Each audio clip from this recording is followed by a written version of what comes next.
Welcome back to day 2 in Hanoi, which started with a traditional Vietnamese breakfast, pho. Yes, white people, you heard me right. Pho is for breakfast.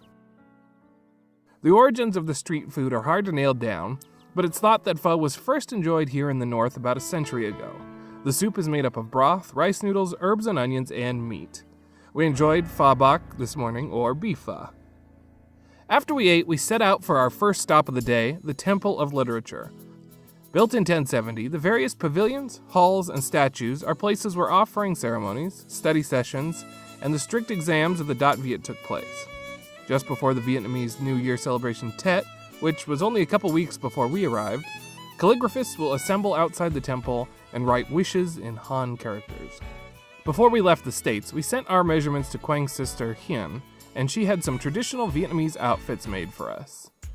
The áo dai first shows up in Hue in the 18th century and was worn for weddings, Tet, and other formal occasions. We didn't see anyone else wearing one the whole time we were in Vietnam, but while I was dressed up checking out the temple, a European tourist stopped me to take my picture on her iPad as if I was part of the exhibit. I guess if I had stood somewhere and started improvising, I probably could have conducted my own culture tour. After that, we walked over to Ba Dinh Square. Just off the square is a historic Buddhist temple, the One Pillar Pagoda.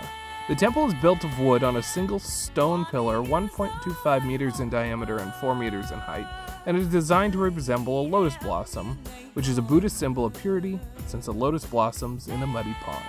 Back in the square, Ho's mausoleum stands proud. It was built in the Ba Dinh Square to display his embalmed body. We didn't go in because it was closed on Mondays, but the rumor on the street is that the embalming didn't go so well, and several years ago it was switched out for a dummy. The mausoleum was well guarded, but that didn't stop Sean from stepping across the line.